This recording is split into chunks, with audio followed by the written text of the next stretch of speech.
sọ pé ọlọ́run ọba jẹ́ ń jẹ wọn mọ́, sọ pé ìwọ ọlọ́run tó dá mi ní gbogbo ìgbà tí iṣu ọmọ bá jiná má jẹ́ káyé fi mí ṣàwátì. Àmọ́ kó tó kọ̀ntínú àdúrà yìí mo fẹ́ béèrè question kan lọ́wọ́ ẹ̀. Orí olórí mélòó tí ò ṣẹ́ ló ti bá wọn pa? Ìyá oníyàá mélòó tó jẹ́ ọmọ èèyàn kan ló ti bá wọn rán lọ sí ọ̀run àrèmábọ̀? Ó fẹ́ pa ìyá oníyàá káwọn ọmọ ẹ̀dá láìníyàá, ó dẹ̀ fẹ́ rọ́mọ tiẹ̀ o. Àdúrà tó ń lọ sí church lọ́jọ́ Sunday tó ń lọ gbà, èyí tó ń lọ ní Friday ní mosque tó ń lọ gbà, ṣé o máa ń jókòó, o máa ń ṣe accountability àwọn kan tó ṣe from Monday to Friday or to Sunday? Ẹ máa ń tanra yín. Ò ń bá wọn lọ bú ìyá oníyàá, ò ń búlì ẹ̀kú lè kú. Ṣé tí ìyá oníyàá bá kú ṣó fẹ́ pín ogún ẹ̀ lọ́dọ̀ títí ẹ̀? Ìyá oníyàá tó bá wọn gang up kí wọ́n pa, tó bá kú ìrànlọ́wọ́ ló fẹ́ ṣe fọ́mọ ẹ̀. Ó fẹ́ pa ìyá oníyàá àmọ́ ò fẹ́ kọ́mọ tiẹ̀ kú. Ṣé orí pé o lárùn ọpọlọ? Ẹ lọ ń tọrọ owó lọ́wọ́ ẹni tí ò sùn tí ò wo. Ẹ wá wò wípé ẹni tí ò sùn tí ò wo yìí àwọn gbọ́dọ̀ lówó lọ́wọ́ kó kó wá. Tí ò bá ti wá kó wá, ẹ wò pé bíi kẹ́ ẹ jí kọ́ ní kò sí mọ́, ò dẹ̀ fẹ́ kọ́mọ tiẹ̀ kú. Nígbà tí Ìyábọ̀ Òjó tó pa Mohbad, ọjọ́ wo ló ti rántí àwọn òbí Mohbad? Ọjọ́ wo lẹ ti rántí ohun tó ló jọmọ́ ti tòun? Oníkàlùkù yín ẹ máa mú tọ́ pé Ìyábọ̀ ló pa, ẹ máa bẹ̀rẹ̀ sí ní fa bàbá Mohbad lọ́tún lọ́sì, ẹ máa bẹ̀rù abiyamọ, ó dẹ̀ fẹ́ jẹ wọn mọ́. Ṣé ó possible? Ṣé tí nǹkan bá ṣe ọ̀tá tèmi lénìí ṣé wọ́n fẹ́ pín ogún tèmi kan ẹ̀? Ó fẹ́ kọ́ta tèmi kú àmọ́ ò fẹ́ kọ́mọ tiẹ̀ kú. Báwo ló ṣe fẹ́ ṣe? Me, I don't do fracas because I won't come for you until you come for me. But nǹkan tó ń jẹ́ fracas ẹ mọ̀. Lọ wo ìpilẹ̀ṣẹ̀ fracas. Ṣé o mọ̀ tó mọ̀ fracas? O mọ̀, màá sọ̀túnmọ̀ ẹ̀ fún ẹ. Fracas ni wípé àgbájọ àwọn èèyàn kan tó máa ń pa ọmọ ọlọ́mọ, tó máa ń pa ìyá oníyàá, tó máa ń pa bàbá oníbàbá.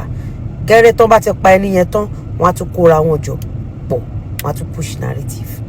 Èyí tí Ìyábọ̀ Òjó tó jẹ́ ògbóǹtarìgì nínú iṣẹ́ apanimayọ̀dà yìí, ó fẹ́ fi fracas lọ́kàn ìyá oníyàá, ó dẹ̀ fẹ́ kọ́mọ ẹ kú. Ó fẹ́ fi fracas lọ́kàn bàbá oníbàbá, ó fẹ́ kọ́mọ títí ẹ kú. Ẹni tó lọ fi fracas kàn yẹn tó bá kú, tí wọ́n fẹ́ pín ẹ ní ogún ẹ̀. So òwò fẹ́ fi fracas pààyàn àmọ́ ò fẹ́ kọ́mọ tiẹ̀ kú. Ó fẹ́ fi fracas pààyàn, ó fẹ́ kán gbé òkú ẹ̀ lọ bá àwọn òbí ẹ̀. Ṣé bí ṣe owó ló ń ṣe? WhatsApp group tó wà ó ṣàníye tán fún ẹ. Ẹ ṣé o mọ̀ pé consequence ó wà nínú owó tó ń gbà ní? Owó tó ń gbà nínú WhatsApp group yẹn ó dàbí ẹni tó lọ ṣẹ́ṣó tó fi odidi ẹ̀mí èèyàn tó fi gún ọṣẹ ni. Consequence wà fún in as much tí o ti ń ṣe mi ni mo wá fún ẹ. Má lo ẹ̀jẹ̀ Jésù tí n bá ti bẹ̀rẹ̀. Ńgbà tare já ń kọ ewì tó kọ àpàlà tó kọ fújì, ṣe bó ṣe ẹ? Ṣé mo ṣẹ̀ rí? Ṣé mo dọ́dọ̀ ẹ? Ṣé mo ṣépè fọmọ ẹ? Ṣé mo tọrọ owó lọ́wọ́ ẹ? Ṣé mo wá bẹ́ẹ̀? Ṣé mo ní ẹ lára? Ṣé mi mo bà tiẹ̀ jẹ́? Ṣé mi mo bà tọmọ ẹ jẹ́? Kọ́kọ́ béèrè pé àtijọ́ tí Ìyábọ̀ Òjó ti bẹ̀rẹ̀ iṣẹ́ apààyàn yìí, gbogbo àwọn tó ti tẹ̀lé Ìyábọ̀ Òjó lọ pa, béèrè pé kí ni wọ́n ṣe fún ẹ. Má jẹ́ n purọ́ tán ẹ, èèyàn kan ò lè dúró ní méjì méjì. In as much tó o bá ti pọ̀ ọmọ ọlọ́mọ máa pa tiẹ̀ náà. Ogun ní ṣe ni mú, èpè kì í ṣìyànjà. Wàá rí pé àdàbí ni máa ń lò. Àdàbí tí n tún máa ń lò yẹn, màá ní pé Ìyábọ̀ Alice Òjó, Arẹjánò, Bíọ́lá Adébáyọ̀ o, tó bá jẹ́ wípé àwọn kọ́nà kọ́kọ́ wá fún mi kàn máa lọ. Kí gbogbo ẹni tó ń gbèjà wọn kàn máa lọ lálàáfíà. Àmọ́ tó bá jẹ́ pé Ìyábọ̀ Alice Òjó, ọmọ bíbí inú Olúbùnmi Fẹ́túgà, ọmọ Ògúnró, tó bá jẹ́ pé òun ló kọ́kọ́ wá fún mi, àti Ìyábọ̀ Alice Òjó àti gbogbo ọmọ tó tara ẹ̀ jáde àti gbogbo ẹ̀dá tó ń gbèjà Ìyábọ̀ Alice Òjó àti gbogbo ìṣẹ̀dá tí Ìyábọ̀ Òjó Alice ń gbèjà, tọmọtọmọ wọn kí ọ̀run fi kú ọmọ kó fi dá yín lóró. Do you know the meaning? Èpè kọ́ nìyẹn. Wá ní back to sender in Jesus name. Kí ló ń jẹ́ in Jesus name? Kí ni Bíbélì sọ fún ẹ? Ṣé Bíbélì sọ pé a ó bẹ ṣe bàbá wò lára bàbẹ́? àbí a ò bẹ̀ṣẹ̀ ìyàwó lára àyà tó bí, a ò bẹ̀ṣẹ̀ bàbá wò lára ọmọ, a ò bẹ̀ṣẹ̀ ìyàwó lára ọmọ. So kí ni mí ni I cover them with blood, kí ló ń jẹ́ blood of Jesus. Nígbà tí Bíọ́lá dá ọ̀rọ̀ gbéyàwó mi sílẹ̀ tó bẹ̀rẹ̀ sí ní àtàkì àwọn ọmọ mi, ó lo blood of Jesus.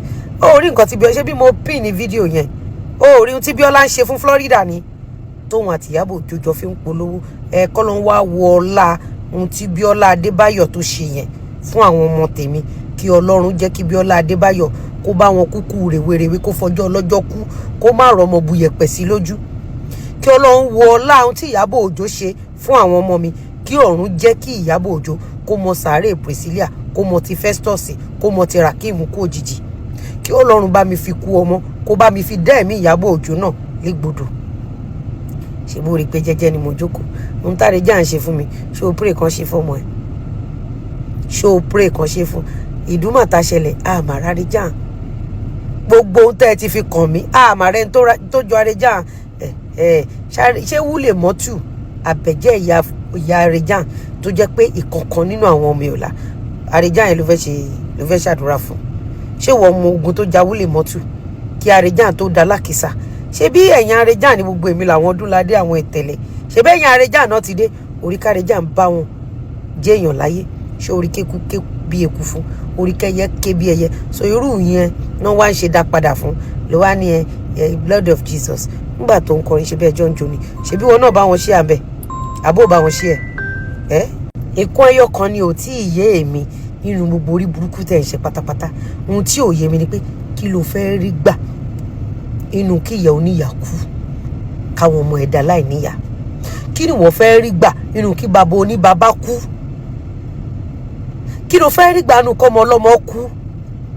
Ó lọ báyọ̀ tó jókòó jẹ́jẹ́ ẹni ẹ wá ní pé àdàbí tó bá jẹ́ pé èmi ni mo kọ́kọ́ wá fún ẹ, àmọ́ tó bá jẹ́ pé ìwọ ló kọ́kọ́ wá fún mi, ọ̀run á fi kú ọmọ dá ẹ lóró. Ó wá ní back to sender. Ṣé o wà ó? Ṣé o rí pé o lárùn ọpọlọ? So you cannot even defend gbogbo nǹkan tó ń ṣe níwájú Ọlọ́run. O ò lè defend ìwà tó ń wù níwájú ènìyàn. O ò lè defend ìwà tó ń wù níwájú ara ẹ fúnra ẹ. Ló máa ní ibo ló ń sẹ́ndì lọ, ibo ló ń bá kìlọ̀. Ìwọ náà á padà bí ni, padà bí tó ẹ pé mi mo kọ́kọ́ lọ fún ẹ. Wọ́n á padà bí ni, o ò lè padà bí. O dẹ̀ ní ìrìn àjò ẹ ṣókùnkùn, o ò lè padà bí. O ò dẹ̀ fẹ́ fojú sunkún ọmọ, o ò lè pe àdàbí padà. O dẹ̀ sọ pé kí ọ̀run máa fi kú ọmọ dá ẹ lóró. Lọ jókòó, ìwọ lógun tó ń jàre olórí burúkú ni ẹ. Gbogbo ìwà tó bá ń wù láyé tó bá ti lè dúró tì pẹ̀lú àdàbí, olórí burúkú ni ẹ. Ọ̀nà ẹ máa ṣókùnkùn. Arẹjá wọ studio kọ ewì kọ àpàlà kọ hip hop, gbogbo èyí tó kọ ní last week. Ṣorí pọ́bẹ̀ pàánù ni wọ̀ àánú ẹ̀, àánú àwọn ọmọ ẹ̀, àánú ẹbí àtàrà ẹ̀ àtàwọn tó ń bẹ ṣí ẹ̀ orí burúkú fídíò tó ń ṣe lẹ́yìn tó mọ̀ pé ó jẹ̀bi. Àánú wọn ṣe mí. Èyí tó ya èmi lẹ́nu tó ṣẹ̀ṣẹ̀ ń yà mí lẹ́nu ni wípé ó fẹ́ lọ pààyàn àmọ́ ó fẹ́ kàn pa ọmọ ẹ̀, ó lè fẹ́ pọ̀ ọmọ lọ́mọ. Ṣorí pé ó lárùn ọpọlọ. Tí wọ́n bá fẹ́ràn ọmọ ẹ̀ níṣàlẹ̀, ṣó yẹ kó lọ fẹ́ ní ẹlẹ́ni? Ìwọ náà rò ó nà ẹni ìwà mo tún sọ fún ẹ tó bá ti ń wù tó lè dúró pé àdàbí wo bí ọ̀run ti fi kú ọmọ dá ẹ lóró. Go and mind your business. Ẹ lọ wá ṣẹ́ṣe. Ọ̀bọ̀nlàgùn everybody ló ń ṣiṣẹ́ ní Nàìjíríà, kò sí iṣẹ́ kankan bì kan, everybody náà ń travel ni. Orí mi láàárọ̀ yìí, orí pé kò yọjú ẹ̀rì lẹ́nìí. Mo ti jí as early as 3-4 mo ti wà lórí ìrìn. Orí pé inú mọ́tò mo ti ń ṣe show yìí, mo ti wà lórí ìrìn. Ẹ lọ wá ṣẹ́ṣe. Má torí pé o wá sọ́dọ̀ wa, o wá tọrọ owó náà dà. Ṣé tó ṣe project ó kówó kan síbì kan, Nigeria of today, àbò orí mi, orí kan pọ̀ fún mi, orí kí n lọ máa sùn kiri. Èmi náà mò ń ṣiṣẹ́ ni mi ò sùn. As per ti Arẹjá àti Lánre, ẹ jọ̀ọ́ ẹ bá mi rajà kí n lè rò gúgúrú fún Ìyábọ̀ Lánre àtàrẹjá. Mo kàn ní kí n fi ilé ìdẹ́lẹ́kọ̀ọ́ ni pé ẹni ìwà tó bá ti ń wù tó lè pe àdàbí ó ti fòkun járe, ọ̀run dẹ̀ ti fi kú ọmọdé ẹ lóró. Ire o.